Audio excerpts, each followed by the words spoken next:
Hi everyone, welcome to another Destiny movie night hangout. Tonight we have something very special, perhaps inspired by Halloween. We're looking at horror movies this time, and we have a horror movie picked out. It is Paranormal Activity, quite a famous movie that was released several years ago that has spawned several sequels and has grossed millions of dollars and has been seen worldwide. And here we have with us as our guest tonight to help us look at this movie, and who suggested this movie to us is Anthony. Say hi, Anthony. Hi, Yogan. How's it going? Good. Thank you for being here, and thank you for suggesting the movie. I think it's going to be a really good topic to talk about. So perhaps to give a little introduction, like it is a horror movie, and so like many horror movies, it consists of a lot of, let's say, fear-inducing scenes and like scary situations, and in this case, it's with paranormal activity, so it's full of, let's say, ghosts or demons or moving objects and stuff like that. And because I feel like it's pretty safe to talk about the plot here, because like this whole hangout's gonna be like a spoiler alert. So if you want to watch that movie first before coming here to look at the discussion, I suggest to do that right away. So just to talk about it, there's also, let's say, a scene where there's like possession state and even killing and murder and like violence and general let's say a murderous ghost, or and so Anthony, do you want to say anything about the movie, the nature of it? Yeah. I mean, we'll just talk about the plot itself, or Sure. Like you were mentioning for how the movie is very realistic, for example. yeah. I think what they did well in terms of the movie itself was they made it look very like an actual home recording, and they did that by using like a low budget camera. It's not no fancy professional camera that's expensive or anything, and I believe it's just done by the actors themselves. Like one of them is filming the action, all the events, most of the events at least. And that gives it like this kind of more realistic feel and viewing experience. And I think that also makes the fear that people relate to this film, it makes it more apparent and more kind of vivid, just the whole structure. So I think, yeah, what they did there, I think is really effective. And yeah, like I said, it's just more relatable to people that way. Yeah. Watching the movie, I definitely had that sense as well. Like you sort of see the guy turning on the camera and talk about the camera and talk about how he's recording everything. And they have like the dates and the times, and it's like, it makes it like, let's say, a mockumentary. It's like a fake documentary kind of thing. It gives you that, yeah. Yeah, at the start, they also have like the police, something like this. I can't remember the exact words, but it's like the police want to thank the families of Katie and Mika, who are the main people in the movie. Like thank the families for like, I guess, giving out the information about the deaths and like the whole story and situation and everything. So they make it like kind of look like a reality-based event. Yeah, like the whole police reporter. Yeah, cool. Yeah, it's a really cool part of the movie in terms of, it's all part of the, let's say, creating like the illusion of, or the setting for fear, right? Because in reality, you're sitting in a theater, perfectly safe. There's nothing that can go from the screen to get you. And this is for all horror movies, not just this one. It's like, or all movies in general, where you are sitting in the theater and you're safe, yet through what you see on the screen, it stimulates something within you, where then you start panicking and you feel afraid for your life, and your blood pressure is rising, and you're like, you're covering your hand, you're covering your eyes, you're moving your hands to protect yourself or stuff like that. Yeah, I was gonna say, yeah, that's a really good point, because with the advertising for the movie, that's what really made me want to see it.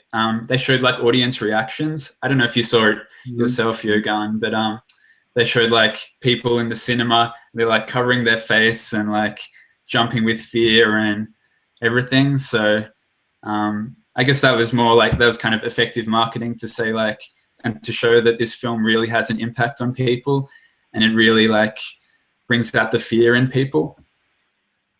Yeah, and it's in general, like, it's interesting how the horror movies, since let's say the beginning, there's been like techniques developed, and like it's almost like a science in a way, like of what triggers fear, or what is scary, what actually is an effective fear tactic.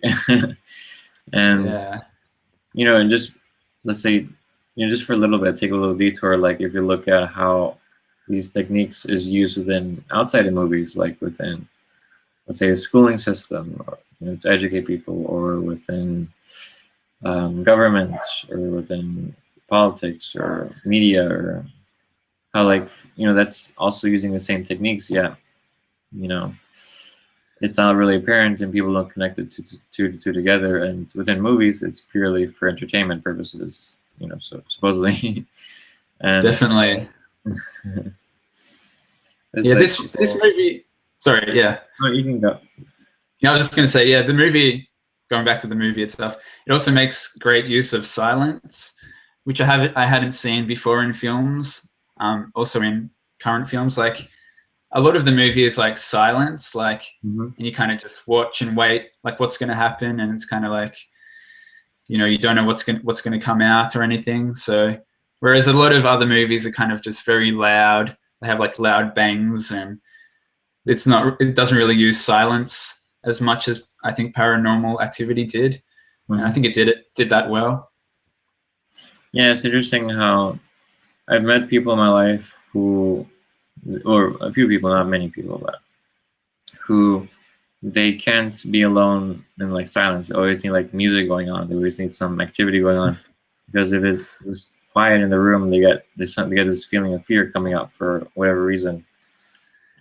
Yeah, no, that's true. Yeah, I can actually relate to that. I used to do that like just have, especially at night when I was by myself, like you were mentioning, I had to have music or the TV on, even though I wasn't watching it, just like to just stop my mind from like going to these imaginations and possibilities of fears, things that could come and get me, or I don't know, some creepy atmosphere sort of thing. So just like a TV on, or music, or just anything to kind of distract me.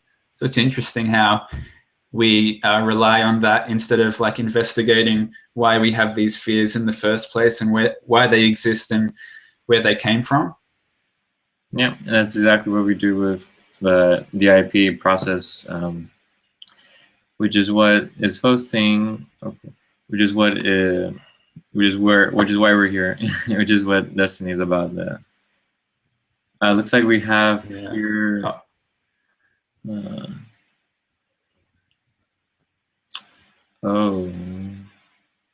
Here's a good question. Questions? Okay. There we go. I didn't know that. Thank you. We had a difficulty which I wasn't aware of, but someone shared that with me. Okay. So now you should be able to see me. Before you couldn't, which I didn't know. Okay. Are we both visible? Yeah, now we are. Okay. Okay, so where were we? Yeah, so this is what the Destiny process is all about, and which is why we're looking at these kind of movies. And today we're looking at horror movies because of the fear aspect and the fear emotion, and how that is an everyday part of our lives, where it does affect us, and it does is part of everyday life. So it's important to understand what that is in order to be able to have a deeper understanding of ourselves and have a greater level of practicality, and be able to live your life effectively without letting fear prevent you from being that potential that you're able to be. Um, so let's see.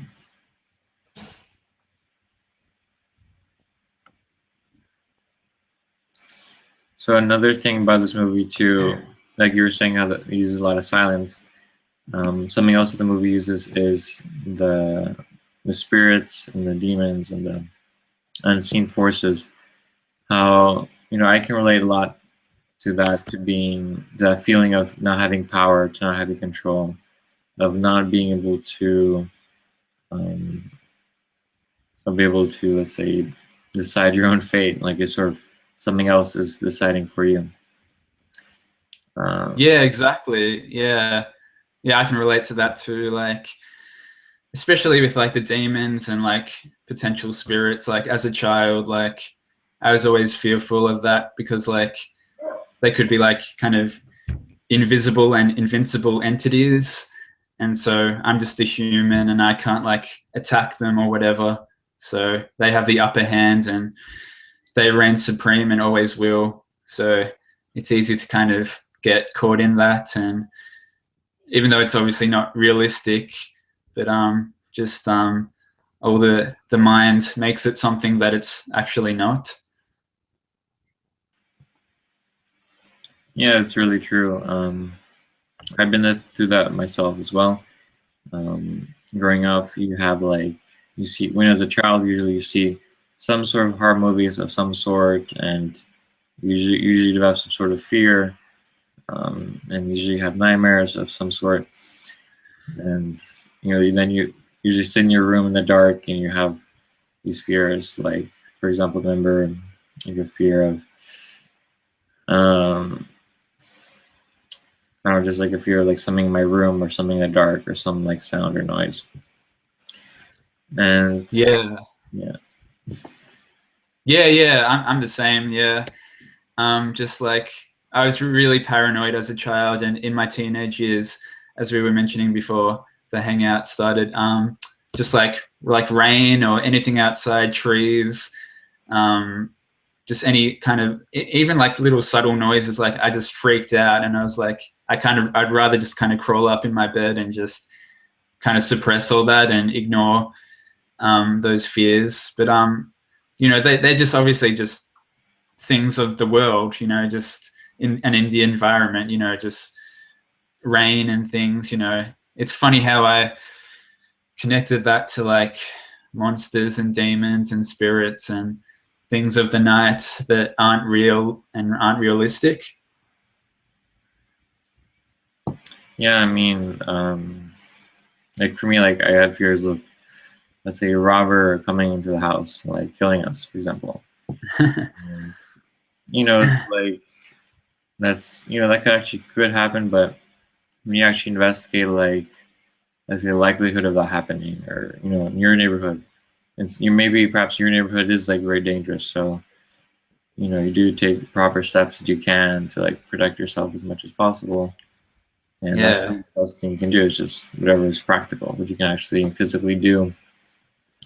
And then until it happens, then you actually act.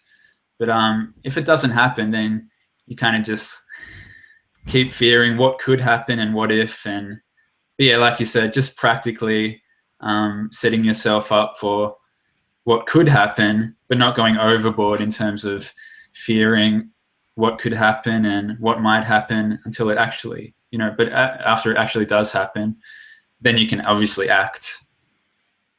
yeah, I mean, I noticed too, when you're making that kind of um, let's say planning or preparation, that it's best not to do within fear, because if you struggle within fear while you're trying to be practical, it sort of messes up your practicality. So it definitely Yeah, requires some investigation, sorting out first, before you actually can really have like to actually be able to even assess what will be best for you, the environment, and for everyone else in it. yeah, 100% agreed. So let's go on to this other uh, point within horror movies, that it's so popular, right? Some people watch it, so many people are interested by it. it makes so much money, and the main reason why is because people are attracted to it. They like it. They enjoy it in some way or another. Um, and so that I'm speaking right now to like the masses, right? So most people somehow see that being true, right? Um, can you talk about a little bit from your personal experience as being some sort of, let's say, horror movie fan? Like, what is that like? Yeah, Yeah. yeah. I've always been like a fan of horror movies, and what attracted me, and I think what attracts people, is like the feeling of like kind of being alive, and also like not knowing what's going to come up, and the anticipation, the unexpected, because you never know like kind of what's behind the corner. That still goes for like any kind of movie genre. Like you don't know exactly what's going to pan out. Mm-hmm. But with horror, I think it's like feeling alive. Like it can be like jump scares or kind of ghosts, like creepy, kind of touching someone's shoulder and then they turn around or whatever. That's what it was for me, and I think that's what it is for most people. But then there's like other horror movies, like the Saw franchise, which I've seen a few of those movies. Mm-hmm. They're more kind of just like violent, as far as I know. I mean, and it's like kind of like violent deaths, and I think people are like inclined to that as well. Like they kind of like seeing people die in like kind of crazy ways that are kind of unheard of for the most part in our actual world. So I think it depends on the movie, like because there's in horror there's a few different kind of scenarios and things that can happen, but yeah. So I think it just depends on the movie, but it's just I think it's feeling like just being alive and wanting to feel alive, and it's something different from like maybe your normal life, like just work or school or kind of things that are kind of mundane, I guess. So it's something to like, yeah, like a reminder of being alive, I think. Yeah, I can see how horror movies are. It's still a movie, so it does show. Like let's say fantasy, right? Fantasy movies are very like different from reality. Yeah, in a way, horror movies, because they are their own category. They are also very different from other kinds of movies, and it really does present a kind of reality which is so ridiculous in a way, like so different, where there's so much, let's say, violence or monsters or in these scenes and moments which you don't really see in other movies, which include violent deaths or things that actually scare you, let's say, quote unquote, scare you in the movie, and you do feel your heart rate increase, and you just feel afraid.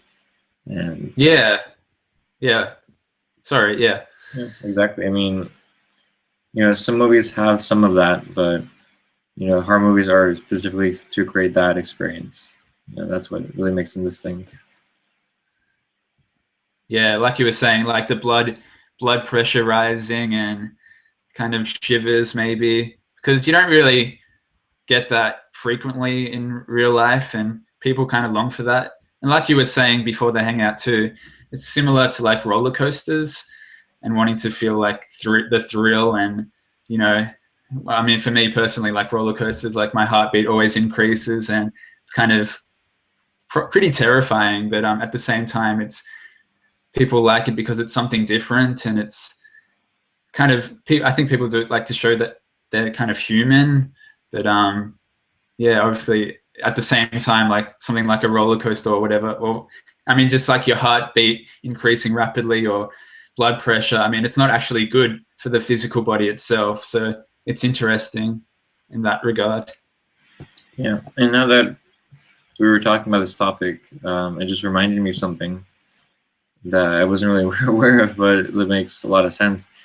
Like right now, two of the most popular TV series in, let's say, the world, I don't know, is like The Walking Dead and Game of Thrones are two of them, and both of those, series have like, let's say, unexpected deaths, right?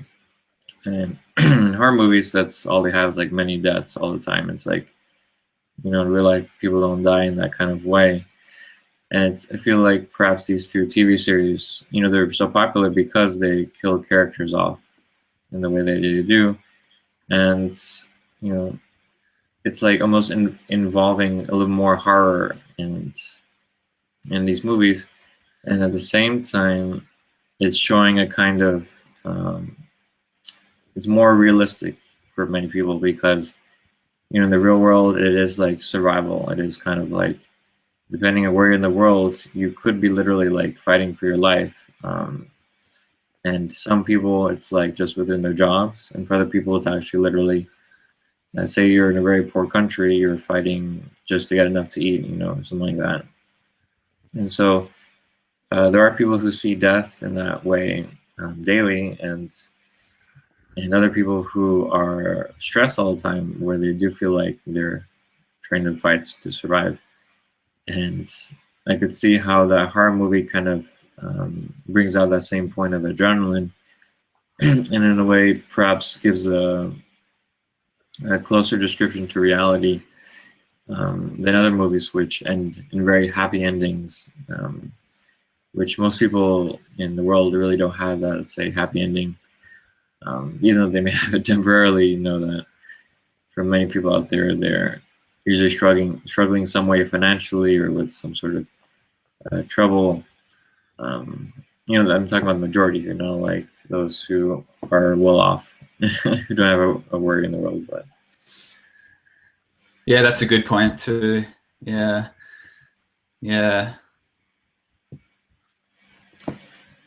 So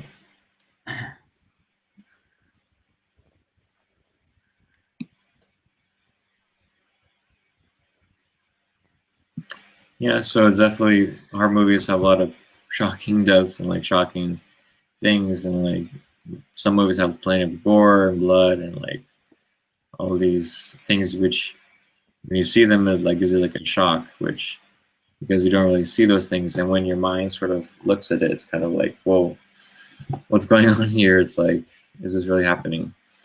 How about we talk about how horror movies sort of give a distorted view of reality, you know? Like Yeah. like one example, Oh, like, what we?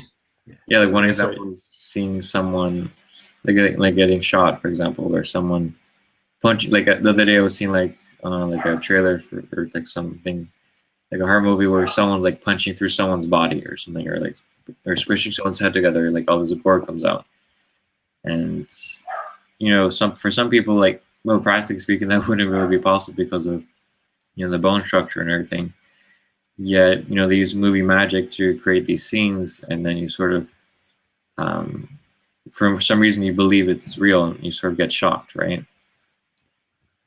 Yeah, exactly. Yeah, it's interesting how we kind of go for all that. Like, obviously, yeah, it's like you said, it's not realistic at all, considering the physical body itself. But people enjoy all that stuff, and I guess yeah, like it's just something that they can watch, and at least they can't fear that happening to themselves. But yeah, it's unrealistic, but people enjoy it for one reason or another.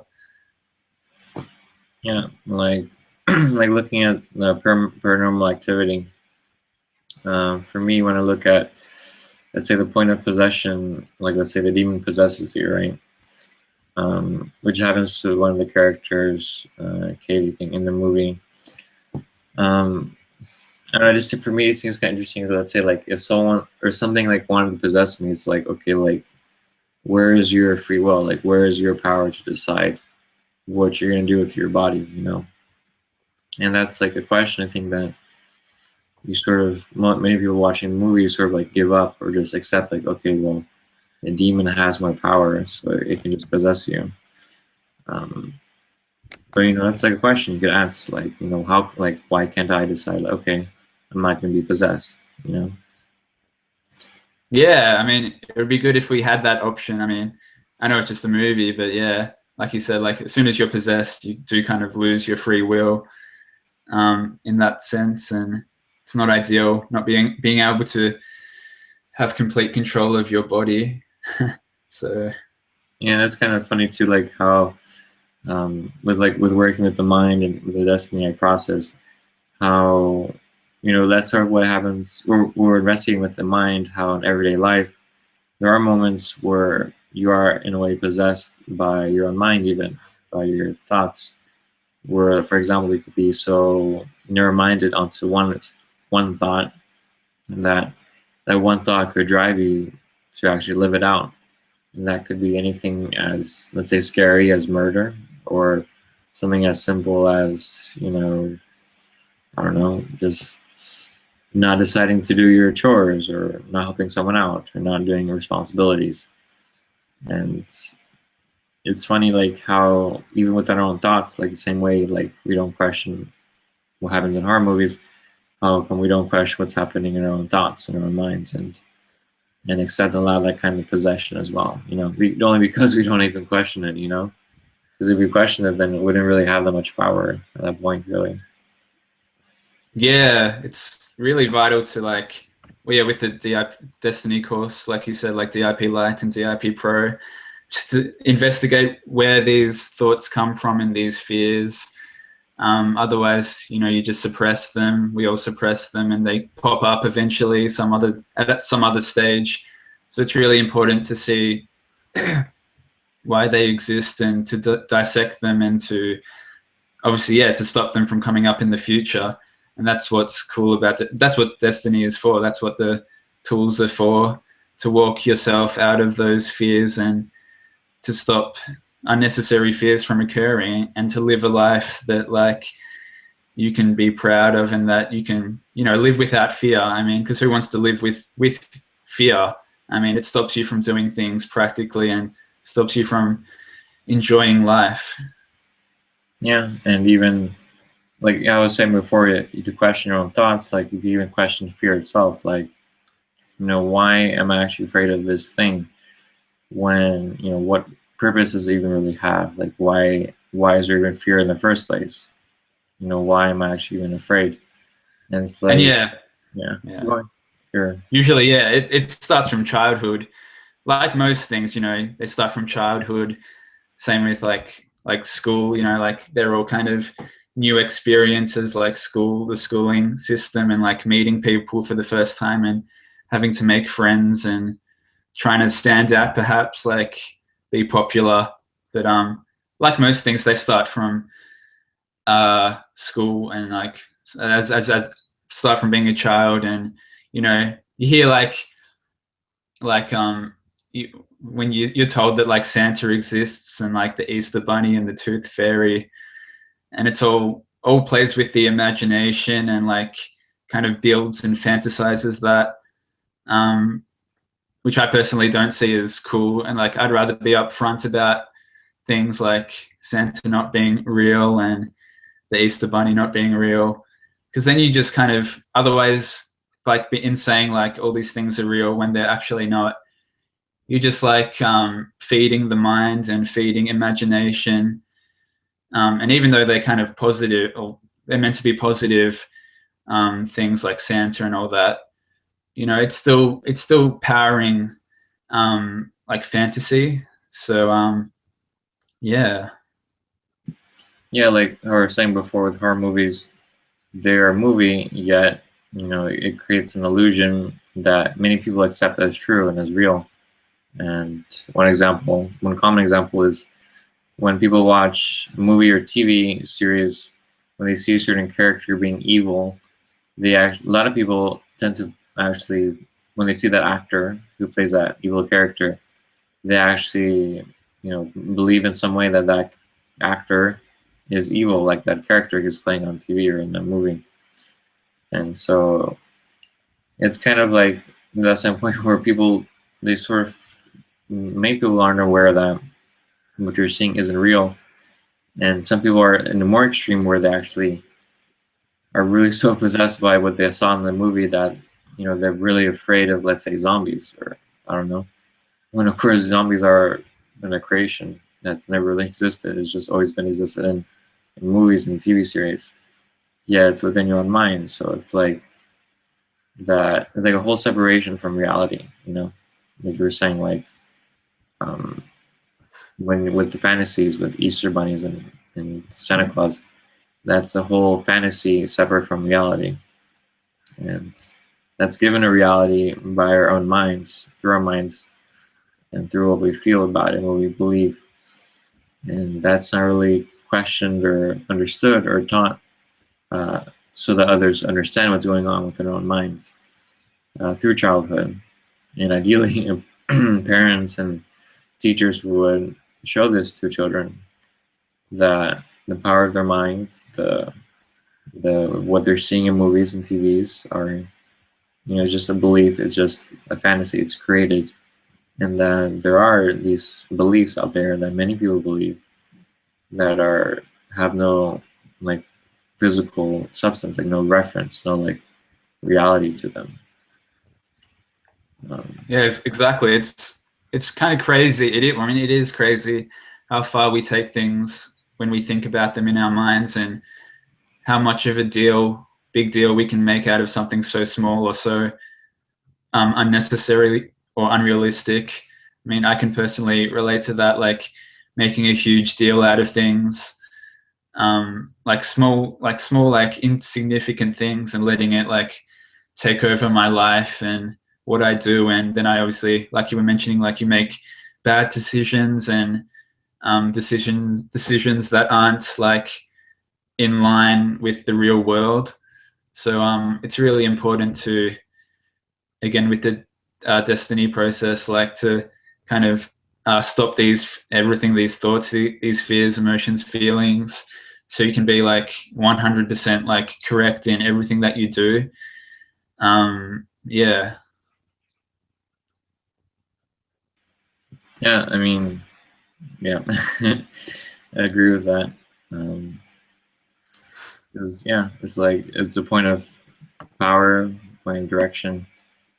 Um, Simply be able to decide who you're going to be and not simply live out as a reaction. Which these horror movies and movies in general, entertainment, they usually rely on reactions in some way. Um, Yeah, definitely. It's all about the reactions, and like, yeah, like horror movies, like they want to provoke people and get a reaction, whether it's a positive reaction or a negative reaction. But that's what that's what people enjoy. So they're obviously going to keep seeing those movies, and because they like those reactions and they like feeling like alive, like I was saying. But yeah, people take it too far as well, and yeah. yeah, this conversation is reminding me of something I saw on the news the other day, where just other night, some man and one of the states here, he was like drinking, he was like drunk, and he was watching The Walking Dead TV series, like binge watching. So he was like watching for many, many hours. And while he was drunk, he actually killed I think his friend, thinking that his friend was a zombie. And I think he killed him with like some sort of blunt object or something. And then he was running around with a knife in the neighborhood. And, you know, like it's kind of like, this is like an extreme example, but it did happen. And, where the guy was drunk and he was probably definitely within like a fear point of like zombies and hallucinated the whole thing, or I don't know. It's like his mind took on that point so completely.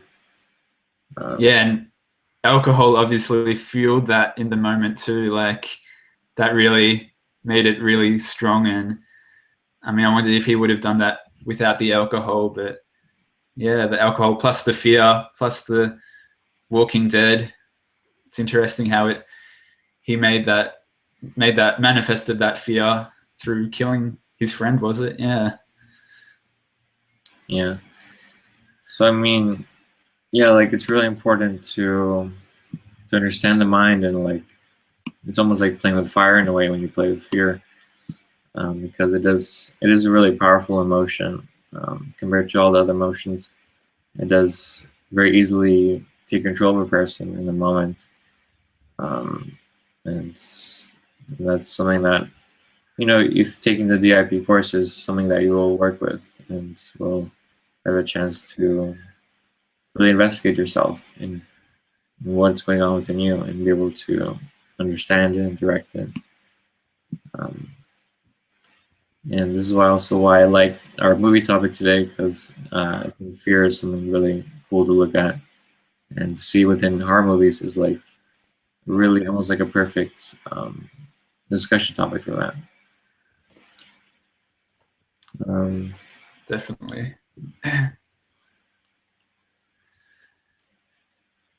So we have about 5 minutes to end of the hangouts. Did you want to have any closing words or statements or bring up? No, I mean, I think it's definitely, like I was saying, like it's a really interesting movie. If you haven't seen it before, I'd say like maybe just watch it. I mean, even if it's not something you'd exactly want to see, and see what comes up, if anything, and then afterwards, like you could like use the Desteni tools and see, like why you reacted to something or why you were fearing something, and see what it is. Like it could be like, or most likely be something like the demons or the spirits, and believing that they can come and get you, or they're out to haunt you and you're like powerless, as you were saying, Yogan.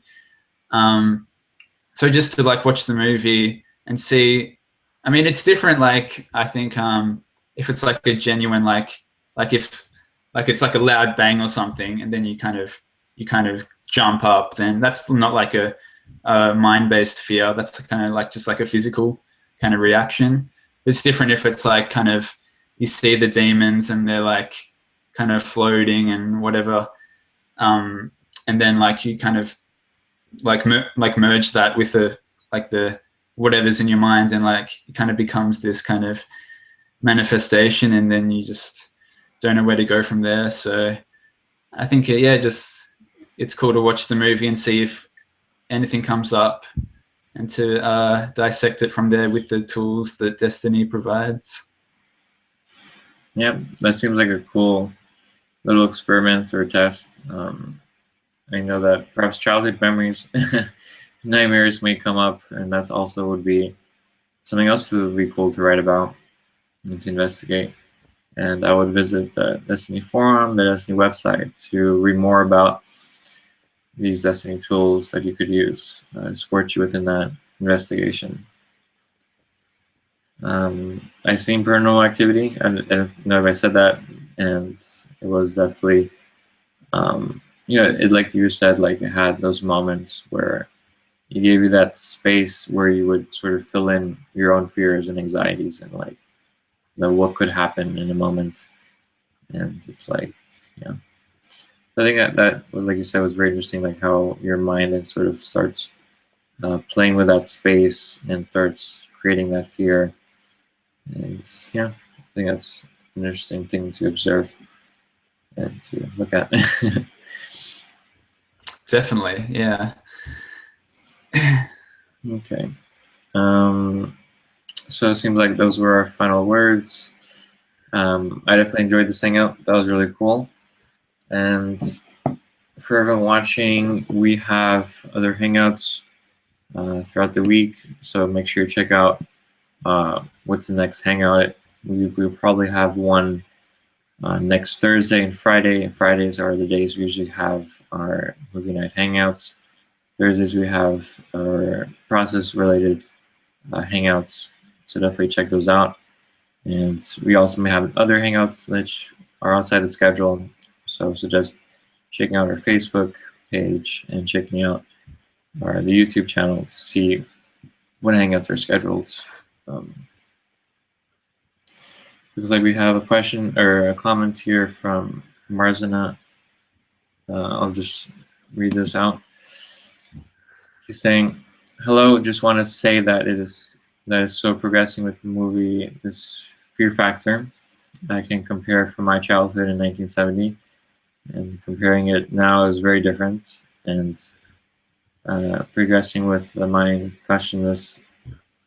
Thank you. Oh, cool. So she's like saying how she noticed through walking Desteni process how the difference between fear now compared to when she was a child. So that's cool. Cool. Thanks, Marzin. Yeah, definitely.